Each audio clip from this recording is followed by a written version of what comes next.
Y seguimos hablando de apego y sobre todo esta parte que me faltaba incluirte, que es el apego seguro y cómo podemos construir una forma de apego seguro. Algunas cosas ya probablemente las hayas escuchado, pero algunas son muy nuevas y sobre todo, como siempre te digo, incluyen mi perspectiva, incluyen cuál es mi abordaje con respecto a los apegos. Te invito de todos modos a que cheques los videos pasados donde hemos estado trabajando y construyendo sobre todo esa teoría del apego y al reto de la semana en mi Instagram personal para que chequemos cómo podemos trabajar también este apego y profundizar sobre esto que te voy a mencionar en este video.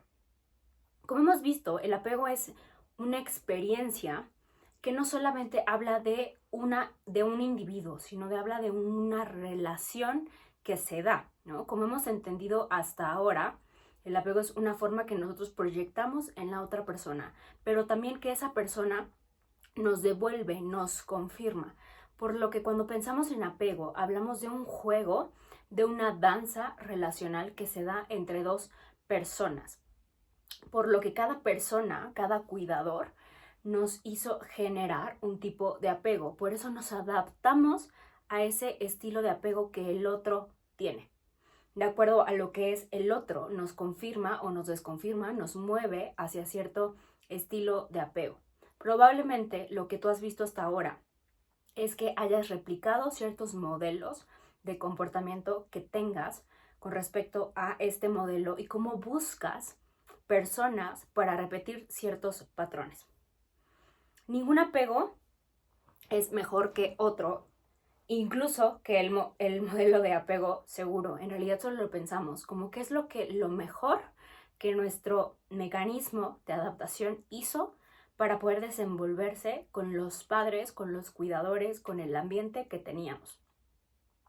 Fue un sistema de adaptación que nos permitió en ese momento sobrevivir.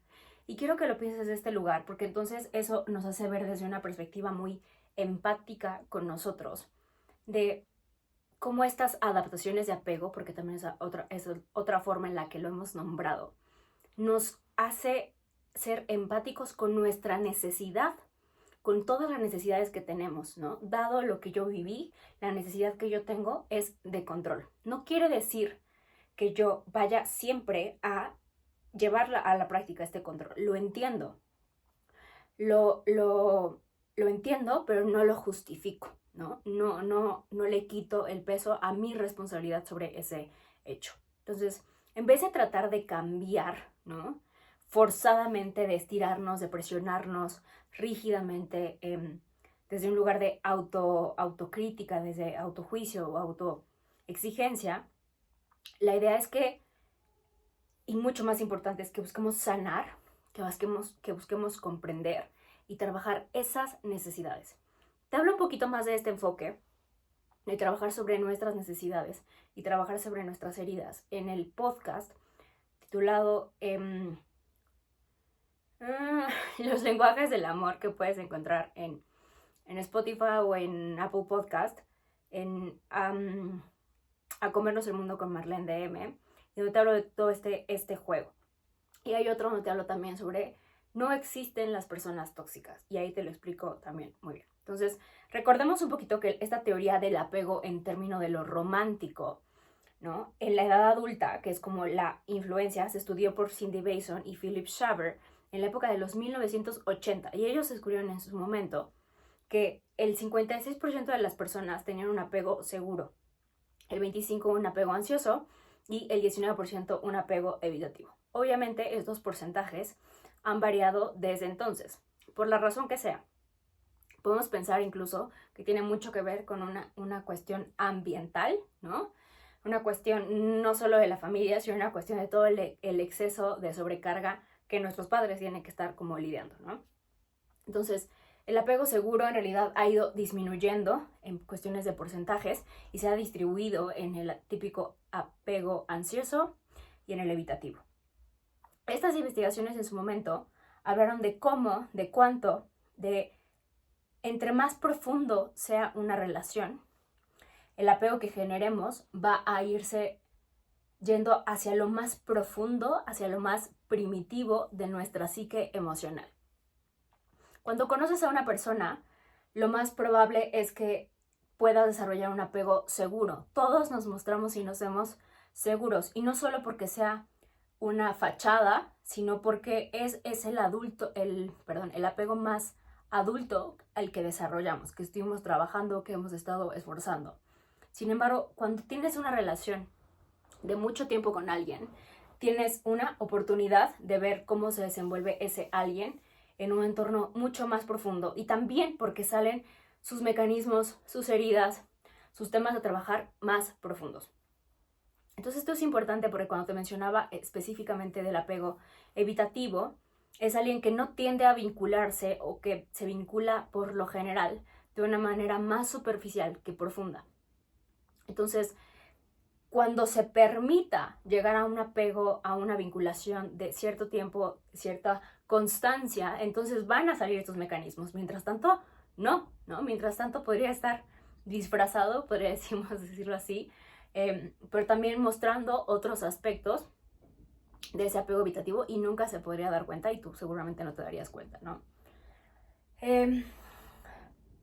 También esta investigación lo que descubrió es que hay ciertos estilos que se atraen más entre sí. Vamos a tratar de hablar de eso en un futuro, de cómo se relaciona un apego seguro con un evitativo, un apego seguro con alguien ansioso. Pero en general estos apegos con alguien que tiene principalmente un estilo de apego seguro, lo que va a hacer es que funciona como un modelo de identificación para poder trabajarlo.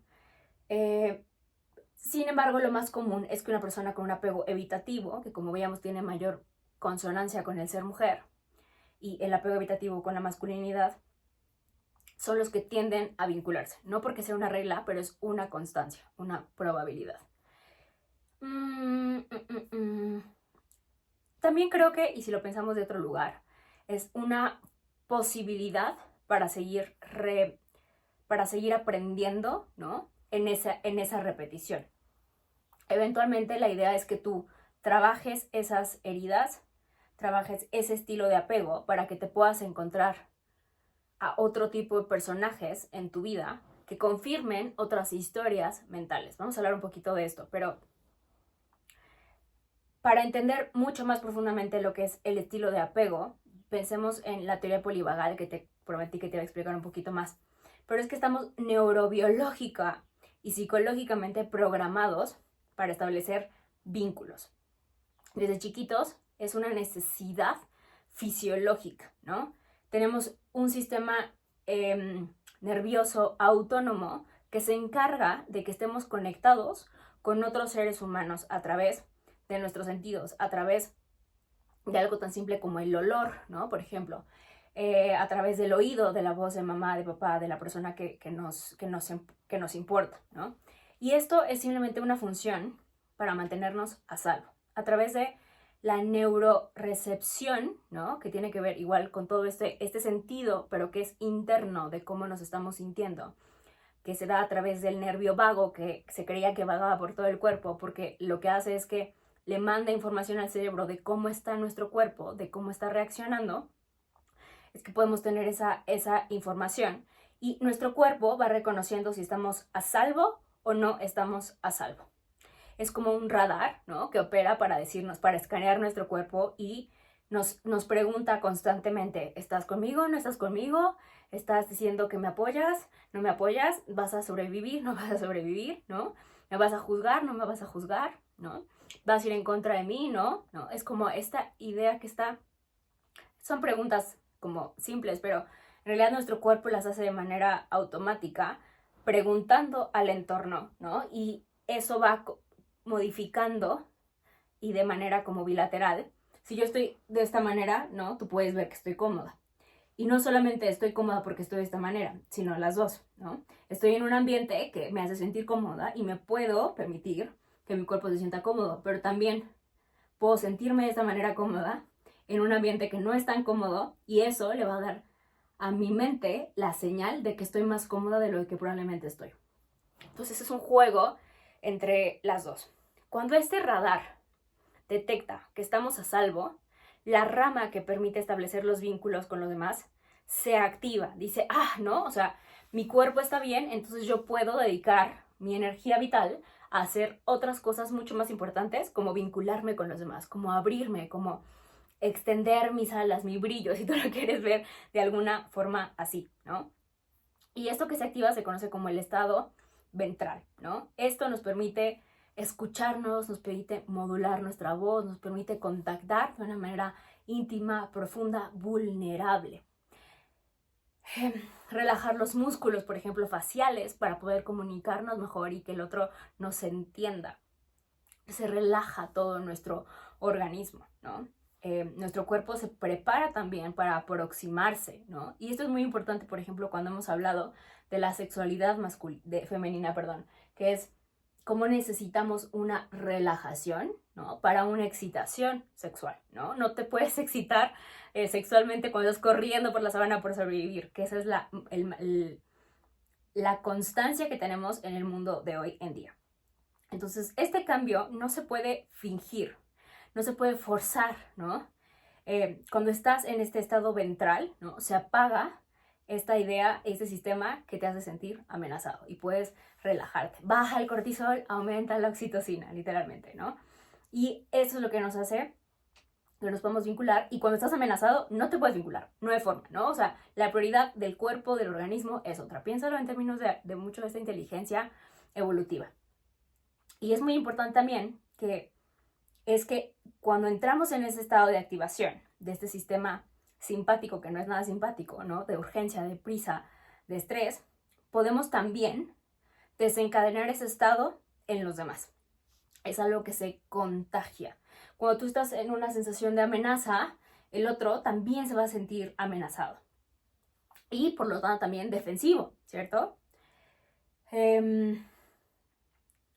Hay otra rama de este sistema nervioso autónomo que solo entra en juego cuando nos sentimos aterrados y completamente indefensos, y que nuestra vida está en una amenaza absoluta. Y esta rama es la rama dorsal. Esta lo que hace es que minimiza el gasto de energía a la mínima, porque estamos en un gasto de peligro tan fuerte que lo que nuestro cuerpo hace es que el sistema cardíaco, nuestra respiración se ralentiza, pero casi para hacer un estado como de parálisis, como este efecto cabra, no sé si lo has visto, y si no, búscalo en internet, que es del susto que nos llevamos, de la impresión tan fuerte. Lo mejor que puede hacer nuestro organismo es fingir que está muerto, ¿no? Hacer ¿no? Esta como muerte chiquita a nivel fisiológico, entrar en un estado como de hibernación, porque sentimos que no podemos hacer nada más. Y psicológicamente esto es muy parecido a lo que se conoce como un mecanismo de... déjame ver si está por acá el nombre porque no me acuerdo. De desamparo aprendido, ¿no? De desesperación aprendida, que es, no puedo hacer nada, soy completamente impotente en esta situación, ¿no? Mejor me apago un rato. Y se apaga. Y hay personas que no solamente porque en un entorno externo biológico se sienten amenazados, sino que incluso en estados de terapia, por ejemplo, el paciente no es capaz, la persona no es capaz de pensar y se apaga, entra en ese estado, porque se siente tan amenazado que siente que si pujas un poquito más, se rompe. Esto no es tan común que se dé afuera, pero esto es lo que explica cuando estábamos hablando del apego desorganizado, ¿no? O desorientado, que decíamos. Y esto afuera no es tan visible, no es tan aparatoso, digamos, visible como este efecto cabra, pero sí es como este mecanismo que hace que las personas se quieran hacer todo el tiempo más pequeños, lo más pequeños posible, casi invisible, o desaparecer. Y hay personas que viven en esta situación, en esta sensación, cuando han estado en un estado de amenaza muy fuerte. Piénsalo en sobrevivientes de situaciones de guerra, en niñas o niños que han estado en situaciones de trauma o de secuestro o de abuso constante y repetitivo, que era lo que daba el apego desorganizado. Entonces nuestro sistema nervioso autónomo se desarrolla desde que estábamos en el vientre de mamá, ¿no? En todo lo que conocemos como las experiencias intrauterinas. Y aunque no las recordemos, porque no teníamos una mente que pudiera funcionar ya como memorias, como las que tenemos como adultos, en conciencia, sí hay un registro de eso que se queda como una impronta emocional en nosotros, ¿no? Todo lo que vivió, todo lo que pensó, todo lo que comió, mamá nos afecta en diferentes formas, en un sentido biológico, emocional y mental, ¿no? Entonces, una vez también fuera del vientre de mamá, todo lo que pasa, que es lo que hemos visto con respecto a la teoría del apego, sigue fomentando, creando estas nuevas ideas que les vamos dando nombre, que les vamos dando palabra de acuerdo a lo que estamos sintiendo, ¿no? Aprender esto nos hace reconocer, nos hace entender cuáles son nuestras reacciones corporales también, para entonces después poder hacer un trabajo de reconciliación, de reorganización, de reaprendizaje a través de nuestros propios padres externos, pero también a través de nuestro trabajo emocional como adultos, reaprender a calmarnos como probablemente nunca nadie nos calmó. Cuando mamá te cargaba y tú no tenías palabras porque no tenías vocabulario todavía, lo único que podías hacer era llorar. Lo que mamá hacía o papá hacía o tu cuidador hacía era decirte, tranquilo, ¿no? Lo que tienes, lo que está sintiendo tu cuerpo es hambre, te voy a dar de comer. Y te daba de comer y eso te calmaba, ¿no? O lo que estás sintiendo es que tienes frío, ¿no? Te explicaba con sus palabras, le daba un significado a eso. Y eso es lo que tú hoy como adulto sigues haciendo o no haces. Cuando hay una desconexión, por ejemplo, como veíamos en el apego evitativo, hay una desconexión del cuerpo, ni siquiera se tiene que explicar, ¿no? Todo pasa directamente hacia la cabeza. Son personas que viven como aquí, todo este registro corporal está fuera. Entonces hay que reaprender, y eso es lo que vamos a hacer en esas estrategias para el apego seguro, cómo podemos incorporar, ¿no? Cómo podemos modificar esas memorias, cómo podemos, le decimos en terapia, reparenting, ¿no? Podemos reparentarnos, ¿no? Reparentilizarnos a nosotros mismos. Sanar, ¿no? Cuando decimos sanar, voy a sanar mis apegos, es recuperar esos recuerdos sanos, todas esas experiencias positivas que sí tuvimos, pero que por nuestras heridas emocionales no pudimos procesar, no pudimos alcanzar a ver. Una herida, digamos que es algo que pasó en tu cuerpo, que tu explicación mental de esa sensación de una necesidad no satisfecha, eso es una herida,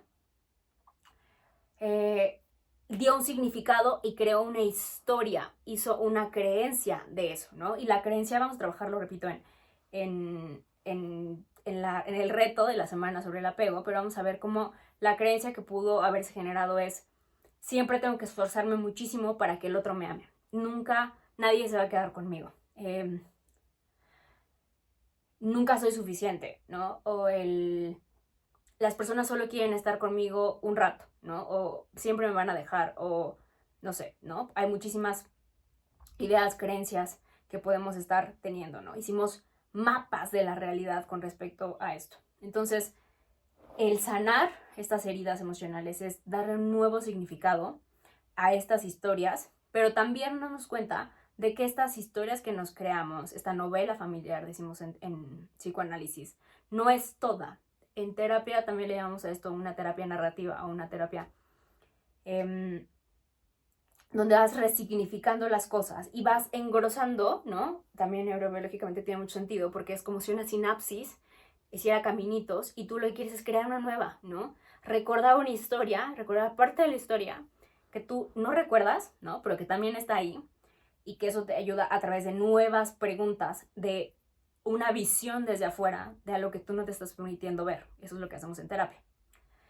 Con el tiempo, con la práctica, con las nuevas conexiones en tu sistema nervioso, se va a reforzar, se van a crear nuevos apegos, nuevas conductas, nuevas formas de pensar, de vivir, de sentirte. Esto en psicoanálisis llamamos afectos, ¿no? De otra manera, que incluso cuando sientas que se va a activar este sistema, ¿no? Este sistema nada simpático, pero que se llama así, simpático, una parte de ti va a ser capaz de observar cómo se acelera tu corazón, cómo aumenta tu frecuencia cardíaca, cómo tu cuerpo empieza a reaccionar ante esta historia que te estás contando, ante la situación que vive tu cuerpo como una situación de amenaza. Entonces, desarrollar esta capacidad de darte cuenta, de entender el significado de estas sensaciones que vas teniendo a nivel corporal, en vez de solo reaccionar, de solo activar, ¿no? Requiere primero de mucha conciencia corporal para poder identificar lo que tu cuerpo está sintiendo, ¿no? Y después de lo que tu mente te está pensando y cómo te has identificado con esos pensamientos creyendo que esa es la realidad. Entonces, todo un trabajo de cambiar las interpretaciones, los significados, ¿no? También es un trabajo donde vas a notar cómo tu sistema nervioso autónomo recupera, ¿no?, ese equilibrio con mayor facilidad que antes. Que claro que se va a alterar, porque lo que estás haciendo primero es notar cómo se está modificando, cómo se está alterando, cómo, ¿no? Hay una parte así como que se encoge el corazoncito, la panza, todo, o sea, cuáles son tus reacciones fisiológicas. Y entonces vas a ir reprogramando esta idea, ¿no?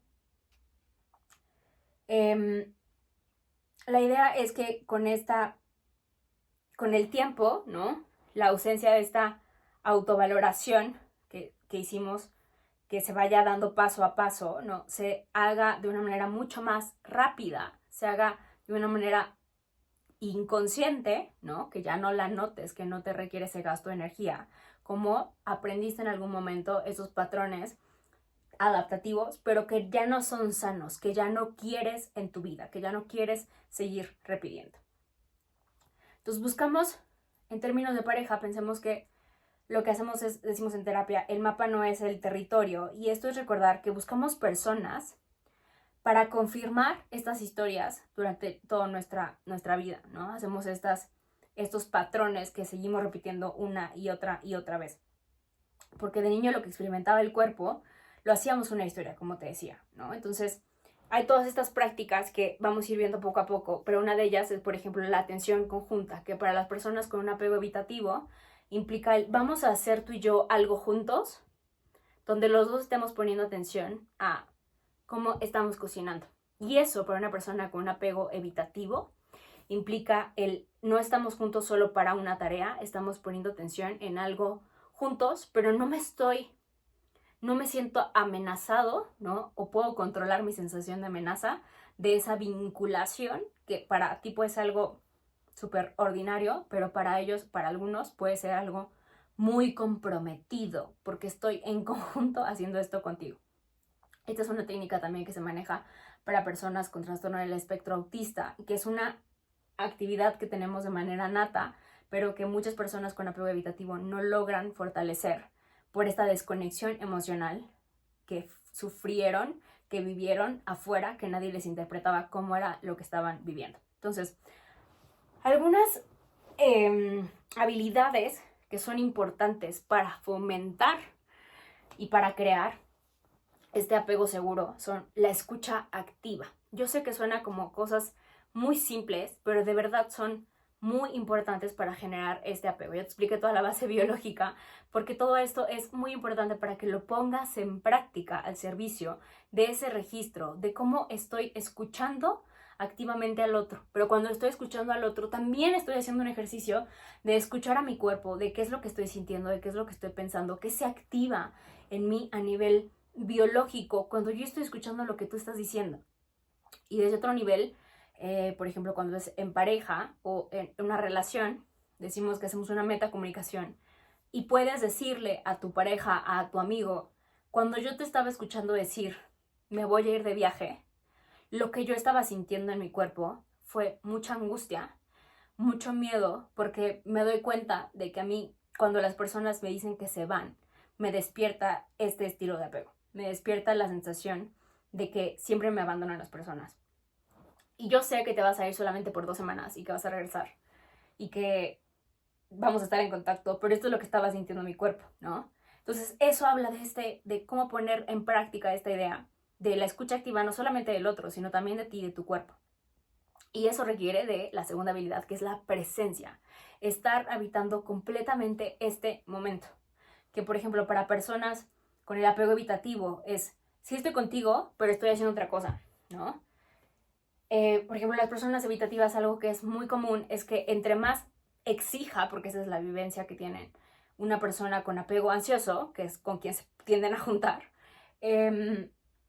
más demandados se sienten, más incapaces se sienten, porque genuinamente no tienen esas habilidades todavía, y más se van hacia otro lugar, hacia otro entorno, donde sí sepan cómo controlar las cosas, donde no requiera este desgaste emocional, donde no haya drama, como dicen ellos, ¿no? Donde no haya tantas emociones, sea más fácil, que por lo general puede ser el trabajo, ¿no? Y además ahí sí se sienten reconocidos y aceptados y valorados y todo lo que probablemente en casa o en familia o en pareja no. Entonces, están en otro lugar, ¿no? Y el regresar a casa y estar en presencia totalmente aquí, ahora, sin estar pensando en otro lugar, sin estar planificando otras cosas para evadir lo que estoy sintiendo, es una gran habilidad que requieren reconectar, ¿no? Igual para las personas con apego ansioso, esto significaría el no estoy pensando en seguro te vas a ir, me vas a dejar y entonces, y tengo miedo y tengo celos y es reconocer todo eso, pero estoy aquí, presente contigo, ¿no? Aquí. La tercera habilidad es sintonizar, ¿no? Sintonizar es nuestra manera automática de ser, pero sobre todo a las personas evitativas les cuesta, que es la empatía, ¿no? Una preocupación empática por la otra persona.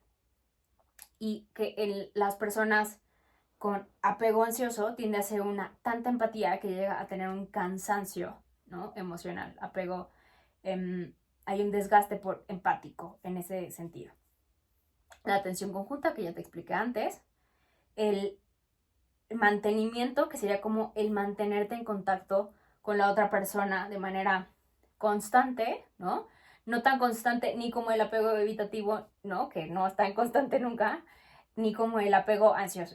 ¿Cuál es la manera en la que yo puedo mantenerme en contacto? ¿Cuál es la que a mí me es útil? ¿Cuál es la que a mí me es funcional? ¿Y cómo puedes ir dando esos pasitos poco a poco en esa área, ¿no? Desde el me di cuenta que no era tan malo mandar mensajes en los buenos días como yo creía, ¿no? Y me di cuenta que no los necesito, ¿no? Eso es decir, ¿cómo son estos dos rangos de estos dos estilos de apego? ¿Cómo puedes encontrar un poco de algo un poquito más central, más neutro, para que no te muevas en los extremos de ni uno ni el otro, sino encuentres un punto medio? Ese aquí en medio, digamos si fuera un continuo, sería el apego seguro. Y acá están los otros dos, ¿no?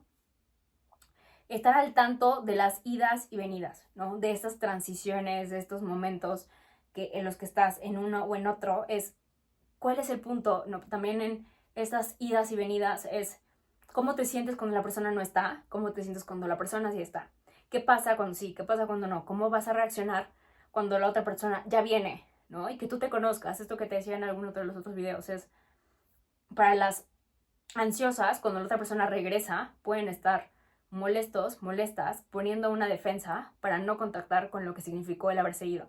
Otros, por ejemplo, los pacientes en terapia lo que suelen hacer es retomar la última sesión para no sentir que hubo un periodo de tiempo entre una y otra, ¿no? Es como lo que te estaba diciendo en la última sesión y entonces, ¿no? O sea, como no hubo una separación, aquí no existe ninguna separación.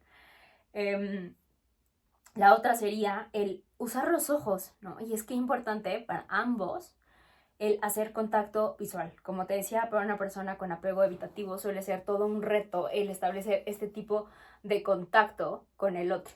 La mirada, ¿no? Que habla de toda esa empatía, pero él también es, no solamente es te veo a ti, sino es me veo a mí reflejado en ti, ¿no? Y eso puede ser muy abrumador si hablamos de una manera sostenida.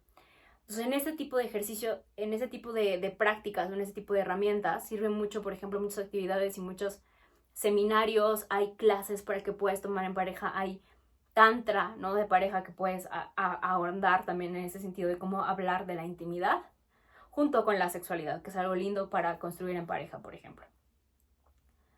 El jugar es muy importante, ¿no? Que volvamos a esa parte divertida que a los evitativos les puede costar bastante y que a muchos ansiosos también, porque están todo el tiempo con el cortisol. O sea, las dos pueden vivir en ese estado de cortisol extremo donde el sistema nervioso está así, ¿no? Y jugar requiere de soltura, de holgura, de diversión, de risa, de oxitocina, de vincularse. Eso es lo que va a hacer el jugar, el divertirse, el sacar esta parte del niño interno, pero no desde un lugar infantil como suelen estar los apegos, sino desde un lugar del ser, ¿no? Decimos desde la ontología. Entonces jugar es reír, qué actividades pueden construir para estar juntos, ¿no? Por ejemplo, a mí me gusta mucho pintar, entonces promuevo y fomento y propongo siempre actividades con mi pareja de vamos a pintar, vamos a hacer un picnic, vamos a subir el monte, vamos a una clase de no sé qué, vamos a los museos, vamos a quedarnos al piso, vamos a jugar juegos de mesa.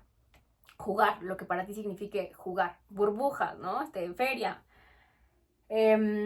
Desautomatizar. Automatizar. Que sería el no dar por sentado las cosas, ¿no?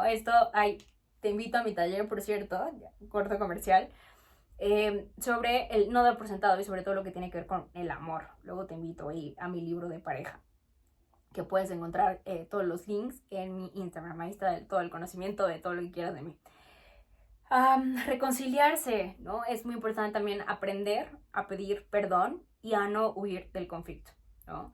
Para ambos en esos estilos de apego es muy importante aprender a quedarte, ¿no? Cuando tienes ganas de huir porque tienes miedo de que te lastimen, de huir porque tienes miedo de engancharte a la relación, ¿no? De perder tu libertad, que sería en términos casi de un apego evitativo, es quedarte.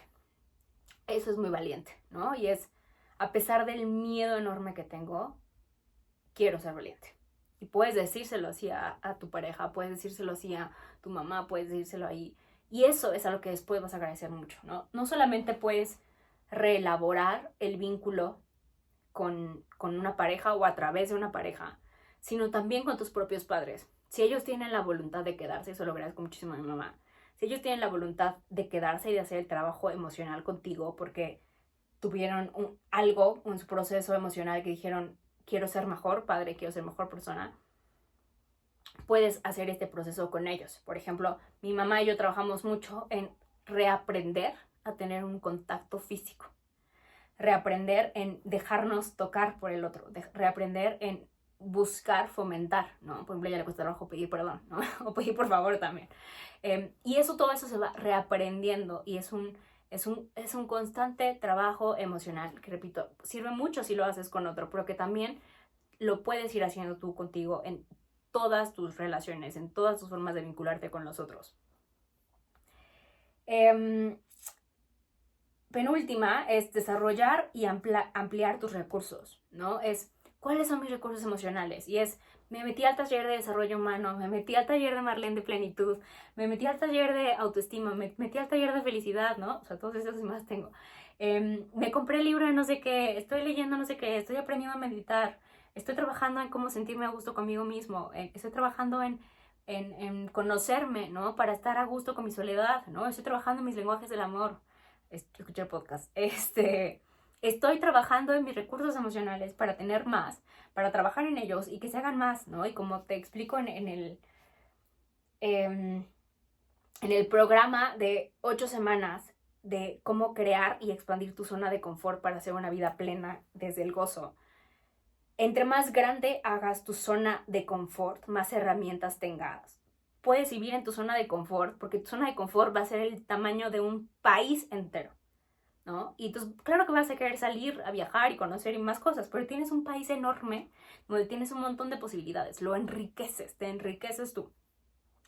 Y finalmente, el optimismo, ¿no? El optimismo está muy demeritado, pero de verdad es lo que te ayuda a tener una mejor salud, te ayuda a enfrentar mejor las situaciones, saber creer, esto yo le llamo una confianza básica, ¿no? Confío en que todo va a estar bien, en que no necesito entenderlo, ¿no? Y eso, imagínate lo que eso implica para alguien con apego evitativo que tiene el control, ¿no? Para cualquiera de los dos puede ser una herramienta el control. No necesito entender lo que está pasando, me voy a dar permiso de contactar, de sentirlo, desde la confianza de que puedo salir adelante de lo que estoy enfrentando, ¿no? se requiere mucho de esto. Entonces vamos a ir trabajando, ¿no? Permítete trabajarlo en tu espacio de terapia. Eres bienvenido a mis talleres, eres bienvenido a mi curso, eres bienvenido a mi programa de 8 semanas para trabajar todas estas herramientas. Te repito, te recomiendo el podcast de No existen las personas tóxicas y cómo trabajar tus lenguajes del amor. Te invito a que te mires en este momento y que desde una perspectiva lo más amorosa posible, sin culparte de las relaciones en las que has estado o estás en este momento, donde sea que hayas estado, esta es una oportunidad que tienes para parar y para sanar. Tú tienes la decisión en tus manos.